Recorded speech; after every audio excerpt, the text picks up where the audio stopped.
نو د روژې متعلق څه ضروري خبرې ستاسو په مخ کې عرض کول دي. عزیزانو، 15 ارکان دي د اسلام چې هغه 15 ارکانو باندې د ټول اسلام دارومدار دی. په هغه 15 ارکانو کې یو رکن چې دی هغه روژه هم، او دا یاد لرئ چې هر یو شی دا فرض کیږي په حکم د پروردگار عالم باندې، چې د کوم شي متعلق حکم دی الله تعالی هغه شی فرض. د روژې متعلقم قرآن کریم کې د الله حکم دی، فمن شهد منکم الشهر فلیصمه. چا باندې چې د روژې میاشت راشي او د اهل د روژې وي نو د روژه ونیسي. الله دې مونږ او تاسو ټولو ته د صحیح روژې نیولو توفیق نصیب وفرمایي. قرآن کریم کې الله عز اسمه ارشاد فرمایي چې یا ایها الذین آمنوا، اے ایمان والاو، کتب علیکم الصیام، فرض کړل شوی د پتا سو باندې روزه، کما کتب علی الذین من قبلکم، لکه څنګه چې فرض شوی و په هغه کسانو باندې چې کم تاسو نه مخکې تیر شي. کم قومونه چې تاسو نه مخکې تیر شوي دي نو روزه په هغې هم فرض وه، یوازې په تاسو نه ده فرض. علما لیکي چې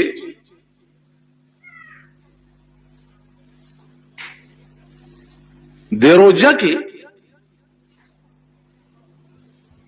راز څه دی؟ آخر خدای پاک تا څه په لاس راځي چې د سحر نواله تر ماښامه پورې خلق د لوږې او د تندې نه مړه کړي.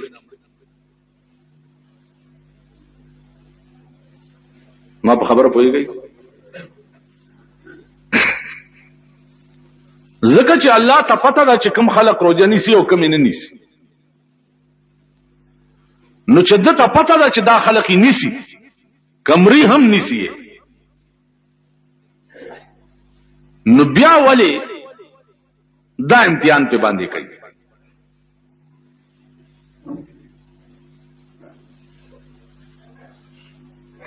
نو عزیزانو، د امتحان دوه وجې. یو وجه د امتحان دای چې ممتحن ته د مخکینی سړی پته نه نو امتحان پیو کی.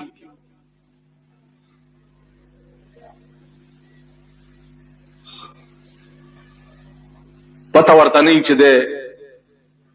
په دې تعلیم کې قابل دی او کنه ده، نو امتحان ورته کی دی پرچه لاس کې ورکی چې بای دا مضمون لیکا.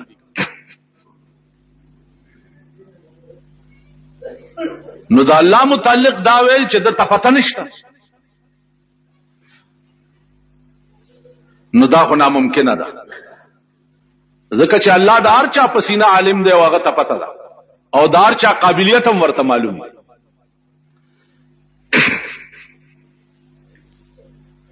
دغه سوال په هغه ځای هم واردېږي چې ابراهیم علیه السلام ته نمرود اور جوړ کو، او دومره لوی اور چې په شپږو میاشتو کې خو ایله تازه شوی و.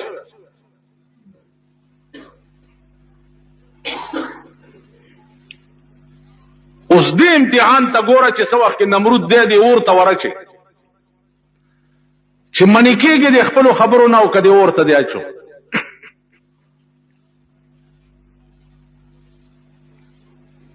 ابراهیم علیہ السلام ورته فرمایل چې منې کېږم خو نه ورچو چې ورته ورواچولو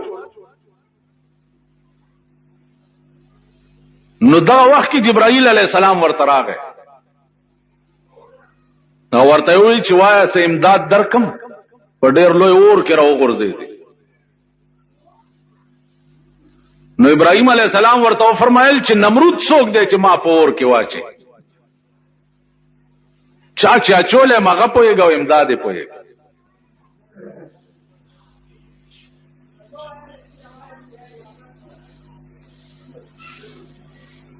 نو یو بله د خوند خبره درته عرض کوم رسول الله صلی الله علیه وسلم چې معراج ته تلو نو د معراج په شپه باندې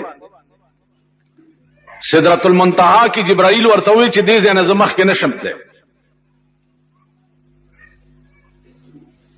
نو رسول الله صلی الله علیه وسلم ورته فرمایل چې او جبرائیل یو بدل درنه عالم زما نیکه ابراهیم علیه السلام چې پور کې نمرود اچولیو نو تا ورته ویلی چې امداد درکم اے ابراهیم دې وخت کې زما هغه ځای ته رسۍ کیږي چې ستا نه کیږي نو زما نیکه درته وی چې نه چاته چې ستا رسۍ کیږي اما ګوري لګیا نو نن وایه جبرائیل هغه ځای ته زه روان یم چې کوم ځای ته ته نشې رسېدی نو که څه خدمت تی راته وایه چې مخکې درته پیش کړم نو ابراهیم علیہ السلام ورته فرمایل چې نمرود څوک دی چې ما په اور کې واچي وې داسې بې اختیاره دی را ټوپ ولیکو نو ابراهیم علیہ السلام ورته وایي چې خبره دادا چې دا د نمرود وس کار نه او نه د نمرود کار دی چې دا سما سره کیږي لګیا دی دا کول والا بل دی از ما محبوب او معشوق دی اپ دې خوشحاليږي چې زور کې وګرځي نو چې زما معشوقه په خوشحاليږي نو دا به اختیار مې ور ټوب زکه کو ډاکٹر اقبال وی بے خطر کود پڑا آتش نمرود میں عشق عقل تھی محو تماشائے لب بام ابھی دا عقل تقاضا خداوا چې دی اور ته ور ټوب کوم او کنه سوچ میں کول او د عشق تقاضا دا نه چې سوچونه بنه کې بس وردانګي به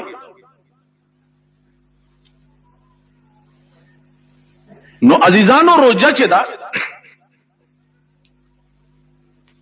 الله تسپلاس ورزي نو مارز داو کو چې د محبوب امتحان په سړی چې د داغي دو صورت ای یو صورت دای چې دته معلوم نه چې د په امتحان کې پاس شي او کپاس بنشي نو د خدای متعلق خدا خبره ناممکنه ده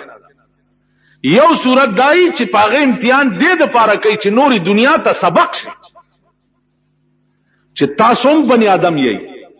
سم انسانان یې او ابراهیم علیه السلام هم انسان اغم دعوت عشق کوله به اختیار اور ته ټوب کړو اغم دعوت عشق کوله د زوی په مړای چاړه کې خوا چې زما خدای ویلي چې زوی حلال کنو بسم الله الله اکبر نو د عائشہ کی دنیا ته خودو چې سبا ته داونه وی چې یا الله ما تا د پاره دا کړی او ما دا کړی او ما دا کړی نو زه به درته سیمپل پیش کم چې ما د پاره کول والا چې وغه دا ولک ابراهیم علیه السلام ما په کال کې یو ځل پتا روجر اوسته و نوم ټوپونه دیوال غرق شو نن خډيره ګرمي دا نن وګه ډېرې ما نن تګه ډېرې ما په دې روجه کې یو دا خبرې ګوره مکو نن می پښمنه نه دې کړو نن می چې چای نه دې سکلیو و د پاتې شوم او بانګ را باندې و ټول اورس کتا سو خیالو کې مونږه دا خبرې دا بنه په خدای قسم چې دا روزه چې فرض شو نو په هغه وخت کې وخی چرته وي دا سبزیانې چې دا تاسو نن خورئ دا چرته وي یو کدوبو هغه هم ډیر په مشکله پیدا کړي او چې پیدا بشو نو رسول الله صلی الله علیه وسلم کدو لګیا دې پرې کوي نره نره پرې کوي جی دومره نره ولی پرې کوي و دومره نره زکه پرې کوم چې आवाज زنه ما چې لګه خوروا په کیو کو چې دې گاونډیانو تم لګا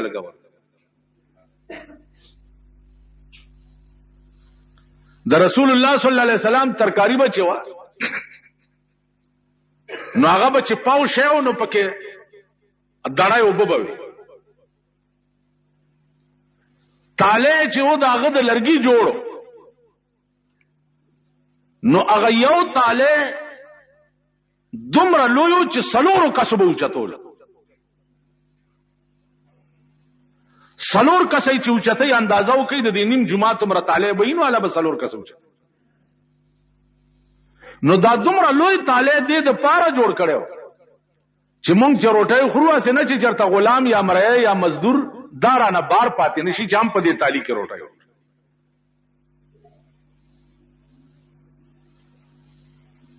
د جناب رسول الله صلی الله علیه وسلم عادت مبارک داو چې یوازې به روټي نه خوړه څومره مرګري غلامان خادمان مریونه دا ټول به ځان سره په یو تالی کې د دواړو کونو بادشاہ دی او پروټای ور سره مریونه او خادمان ناس نن چې د دوانو افسرین هغه نوکر ځان سره کې نه یا ډرایور ځان سره پروټای کې نه یا خدمتګار ځان تو بس تغفار او بیا لا چې خان نوابی په دې پاکستان کې وګورئ دا پاکستان به خدای غر کوي نه په دې هفته کې وګوره په ټول پاکستان غلې اورې دي شلګونه کسان پکې مړ شو یو علاقه داسې نه ده چې غلې په نه دا اورې دي نو پرون می چاته وی غلې لا څکه اوس د آسمانی د بل قهر انتظار کوي چې کم قهر به در باندې وری کم افت به در باندې وری په خوا خو بداو چې خزه به غډېدا او سړو به تماشا کوله او سړی غډېږي او خزه تماشا کوي ای په شرمونو د عمل کو شرمېږي چې شرمېدلې به څه شرمې په خوا به خزه غډېدا او سړی به تماشې تناس کم سړی به چې خزه ته چلم ډکوله بړواګان به ورته او یا بړواګانو ته به چلم ډکولو مونږ باغی پورې خندل چوب به غیرت ته څنګه پښتون ځانته خدای دې به خوباست ته بړواګانو ته چلم ډک مونږ لکوالی زمانہ کې به دا ډېر تعجب غنل اوس ټول ملک غړي هر سړی کنجر او دم دی دا مونږ ګیرو والا چې نه غړيګو لګ دا سډیلا میلم په مخ ولاړه دینه شرمېګو کې مونږ ته ټولو نه زیات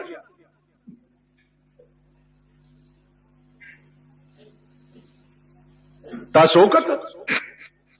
ابل اورز د قوم غډا بیا د قوم د ملک د اسمبلی ممبران غړي نو چې د کوم ملک پارلیمنت کنجر وي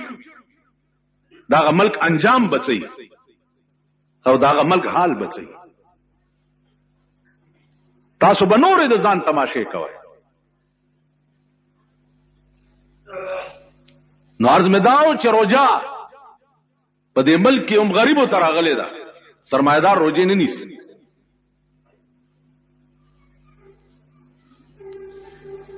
پیغمبر فرمایلی دی الاسلام بدأ غریبا وسيعود كما بدأ فتوبى للغرباء اسلام په ابتدا کې یو ناشنا شیو چانه پیژندو او زر دې چې بیا به ناشنا شي څوک به نه پیژني فتوبى للغرباء خوشحالي دی د غریبانو خلقو د پاره او زه د پاکستان غریبانم چې د په دې حدیث لاندې نه غنم پاکستان غریبان دي خدای په خړ سیلاب یوړي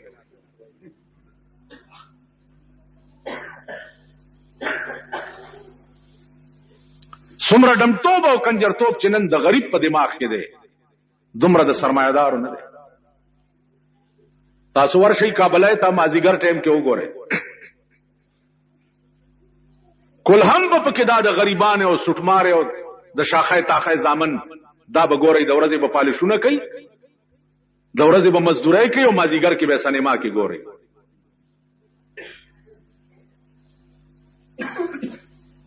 نو عرض مې دا و عزیزان چې دا قوم د قوم زما په دې سترګو سترګو کې کېږي چې صافت لاندې برازي. اوس په دې به خدای عالمي چې صافت به په نازلې. بار تقدیر روجا الله فرض کړی دی د پاره دا چې دنیا ته وخی، بیا خاص کر ملائکو ته وخی چې تاسو وګورئ دا تاسو ویلیو چې بنی آدم ما پیدا کوا،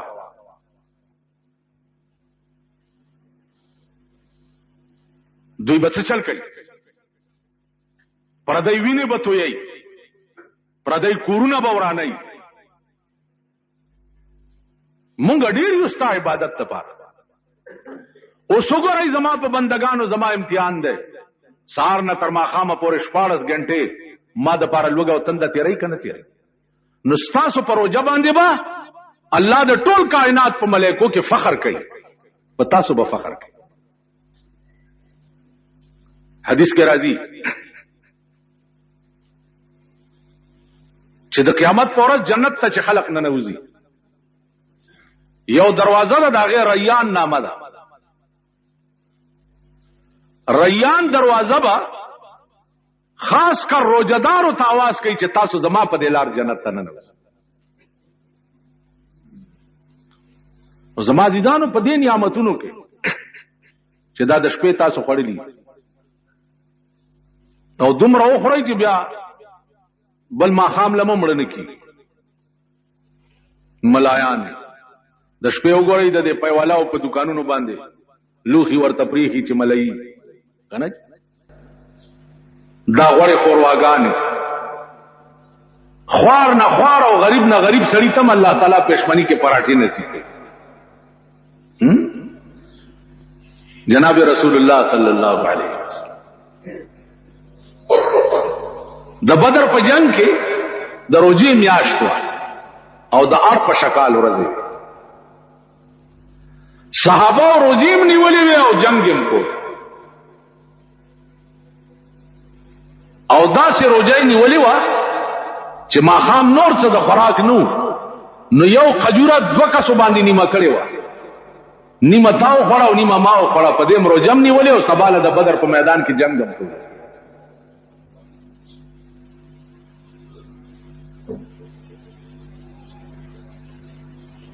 تاسو بس کوئ رحمان بابا وی په عوض د کم طاعت دی ورته کړی،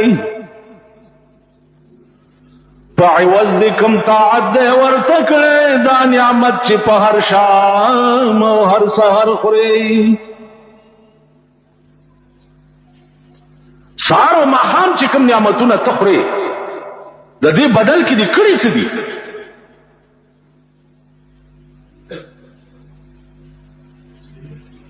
بدلوی په دنیا دین او ایمان ولې نه پوهیږي په خپل سود او په زیان ولې،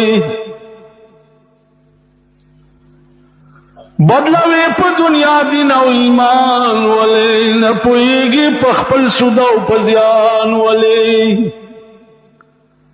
خدای درکړی دی د هرې چارې توان دی، نو ته په هسې ډېر لوی توان کې د ځان بولې ناتوان ولې. کم توان او طاقت دی چې الله تعالی تا ته نه دی درکړی، بیا ځان ناتوانه ولې بولې، ځان کمزوری ولې؟ نو زما عزیزانو د رمضان شریف په میاشت کې هر عبادت اسمان سره خبرې کوي. علماء لیکي چې رمضان د هغه کاڼي نوم دی چې کوم کاڼی د چیلي د سر عمره دی او د جهنم په دې سر پروت دی.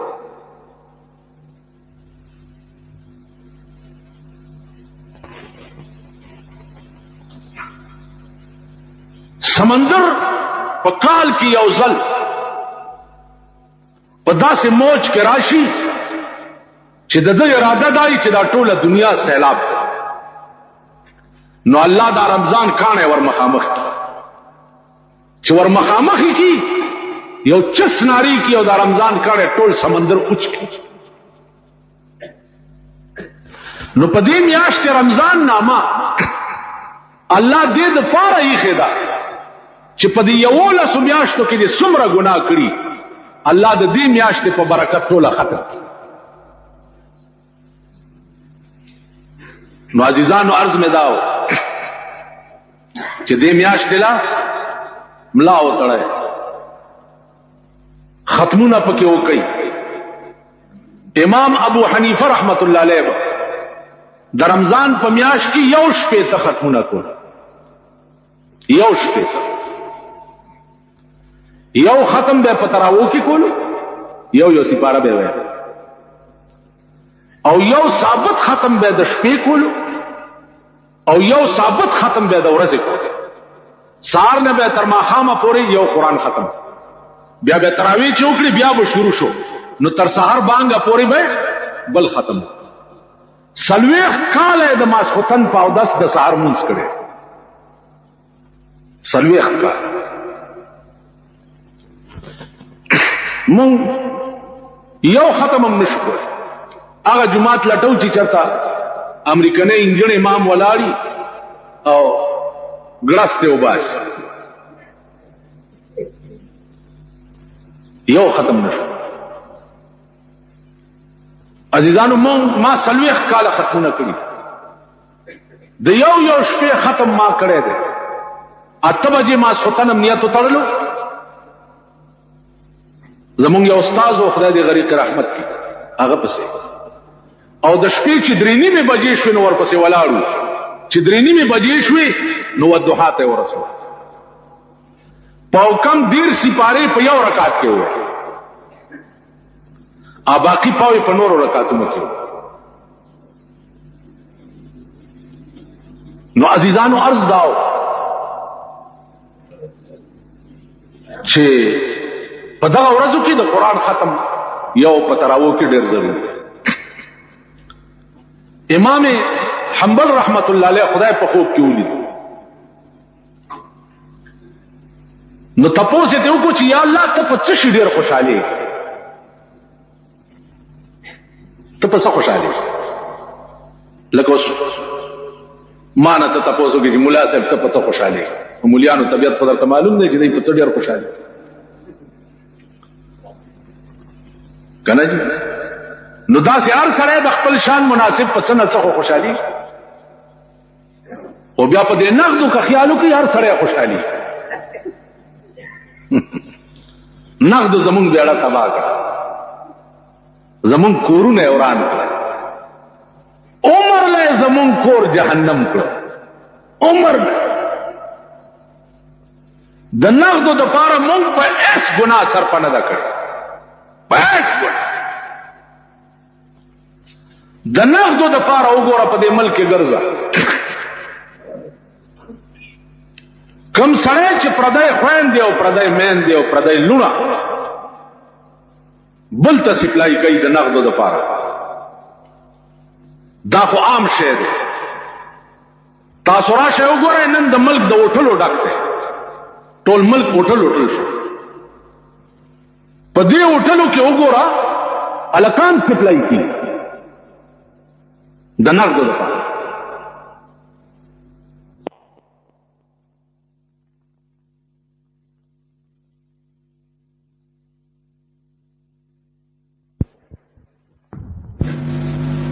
هیروین چې د انسانیت دشمن شه ده هغه سپلای کیږي د نقدو د پاره نو نن زمون عمر لکور چې دغه جهنم شو د جنت کمه مکه وای ماما جنتونه نشته زه چې په کومه زمانہ کې اوسېږم نو ما ته د ځان نواله تر خپنه شي تاسو پورې جنت منت لخوا ایو لیوانه ما تراغله ویلا دیگر مولا ته مالو تبر ور سلام تبر د صادر نروي سوال دا تبر ګوري په دې باندې کېما کدی د جنت نوم واغست په دې تبر باندې کېما زه یې د ما بیره هغه کښه چرتا ولېوانه نه رښتیانه ونه ویل په دې تبر مې ټول جنتونه مات کړ جنت نشتا او نه خلکو ته د جنت تقریر وکړي او په دوزخ کې مې خصي خواله دې اور مې تازه کړی دی خلک را تیاروا چې راځي نو ماما جنتونه نشته تاسو په ایمان وای دې ځان ته وګورئ موږ د انسانیت دشمنان موږ یو محتاج چې وي محتاج او تا ته ودرې محتاج دی او تا ته ودرې او تا د هغه د احتیاج د لرې کولو د وس مطابق کوشش ونه کړو ته به جنت ته ځې روژه نیسه نو داسې به خر تم زه خوله وتړم ټوله ورځ به ګیا نه کړو تپوس به کوې چې روژې میاشت راله هسې نه چې څوک ماښامې بې ترکارۍ یا ماښامې بې روژهماتي وډکي که په محله او په کلي کې یو کور بې روټۍ او بې روژهماتي پاتې شو الله به په دا ټول کلی جهنم ته بوځي دا ټول کلی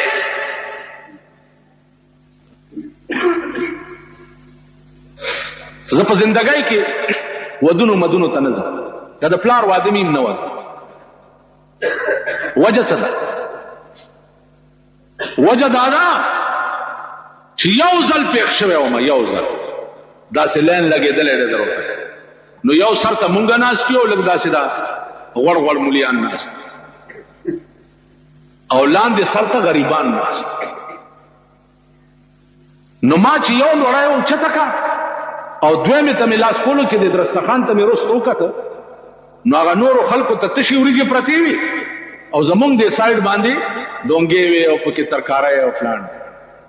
لاس مې ونی ولی جی نور سره وړو مال نه باروټه ختم شو چې بار وته او واده والا ته مې ویل چې تاسو خو دې سونه خورم الله دې دغه قربان کچې دا ته پکې اوسې ستا خدای بیخ بنیاد دغه پلار او نیکو بس چا کم خوار او غریب ناس په یو درستخان غي ته دې تشي ورږي او چې دا غوړ غوړ ناس دې ته ډونګو کې چرګانی تا خدای تباہ او برباد هغه ورځ دا نن ورځ د خار کې خنزیر وسی چې په مخ راشي مخ را نه واړي په 50 کال کې ما دا کار کړو بیا مې وی چرور اور کوي او د ماقام تازان لسرکړي چرګانی خېدي او په مالت کې د چا هټ کېدلې پېتی نشته او نیولې د روزه ده په خدای بټې پر خرڅې چې مار پچین وای د خلیل تر کا بيدا کا بهتر دا د خلیل تر کا بيدا کا بهتر دا چې څوک جوړ کاندي ویران حرم د زړه هغه د ابراهيم عليه السلام په مکه کې جوړه کړې کعبه چې دا داغه نه د انسان په ځل کې چې کومه کعبه ده داتې چپا هغه کعبه چې ورانه کې نو الله په دومره نه خپکی ګنتی او بلچیرا والا او مکه ته ورشو کعبه ټوله ورانه داغه دومره ګناه نه ده لکه د چا زړه دي چې بے ګناه هزار کړو دومره ګناه نن مون قدم درته مزران یو ظالمان یو قدم بیا دلازاری خبر ګورو چې زما دي حرکت نه دي سړی ته دا تکلیف رسي نو په خپل لږ د زارو ګوټ تیر کړه بل ته تکلیف مره سوال نو عزیزانو مونږ لړمان او ماران دا چې ډنګ چاله نه ورکو ټک نه ورکو نو سپیخ نه دی را باندې چې پیخ شي په لړم نو تماشا کوا چې 200 کال دی ورته چوریان یا چولی کنه نو مم چې په لړم پیخ شي والله چې ټک دلدل نو تاسو مونږ لړمان دا چې لږ درخی وسب نه رسي نو روزه سره سره دې سيزونو تم سوچ کوی دې تم فکر کوی پټ پټ پته لگاوا په علاقه او گاوند کې چې اسنه چې څوک چرتا بیرو جماعتي پاتې نه پټ پټ پتل کینی دا روجبا بیا تا د پاره زولنی وی او تبه جهنم ته روان نو الله دې توفیق درکړي موږ نمخ کې چې کوم مسلمانان تیر شوي دي په خدای قسم چې د خپل خلینه به وېستاو بل به وای خپل به نهر شپه تیر کړو بل به وای نهر اوس مونږ تاسو په ایمان وای زبردست وکړه چې زه نهر شپه تیر کوم زه تعالی درکړم نو خو زه فراډ او دوکه یم کنه زما ژوند ټوله دوکه ده زما د اسلام دا نوم اغستل چې دي دا ټوله دوکه اوس بې نظیر هم چغې وایي چې د عمل به زه اسلامي مملکت جوړوم لکه خدای او قرآن ته وګوره په آرام کښېنه بس خلقو راوستې کېنولې باچهي دا کوی د اسلام نوم څه ده او دا دومره بېهوده قوم دی چې د بې نظیرې په اسلام لفظ اغستو باندې دي اوس بله ورځ د دې په جلسه کې چغې والی کېدې صاحبه نعره رسالت یا رسول الله نعره حیدری یا علی دا د دې په جلسه کې چغې والی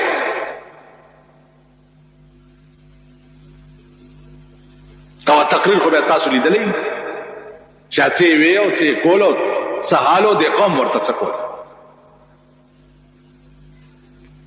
نو اسلام زمونږ چې دی دا بالکل دغه حدیث مصداق دی رسول الله صلی الله علیه وسلم فرمایلی دي چې د اخر زمانه اسلام چې د دار چا په خپل کې بیوی د مړای نه بخښته نه نو زمونږ اسلام صرف په خپل کې دی د مړای نه بخښته نه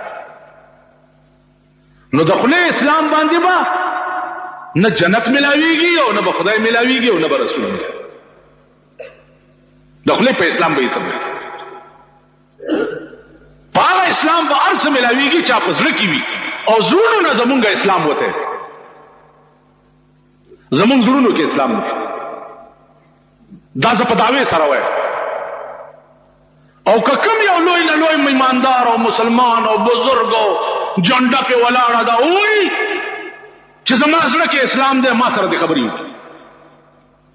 اول ورته ځان ثابتوم چې زما اسلام په خله کې دی پړه کې نه دی او بیا په دته ثابتوم چې پلانې کار دی وګوره پلانې کار دی دا نه چې په ځان جنډې ودرولې دي او خلق ته نګیر چاپیری او لاسونه صفای د دوی ټول خوراک پلیت او مردار او حرام د جوارای پیسې په شکرانو کې دوی ته پیش کیږي د شرابو پیسې په شکرانو کې دوی ته پیش کیږي د هیروین پیسو زکات په شکرانه کې دوی ته پیش کیږي نو موږ ټول مردار پاره یو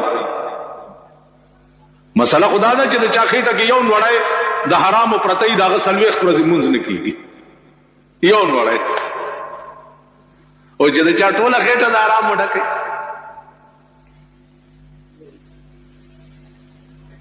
چې منځونه ماما نشته هغه د لیونی کار دی په دې تبر باندې کې مکم کا بیا دې د جنت نوم غسته نو دا لیونی خبره مې په دې اړه لیکلې او دا شعر مې وې چې د خدای په لوی کرم بکیږي په عقل ګرانه د زما د آشنا مینا کله خدای مهرباني وي خو صد بیړه بم پار شي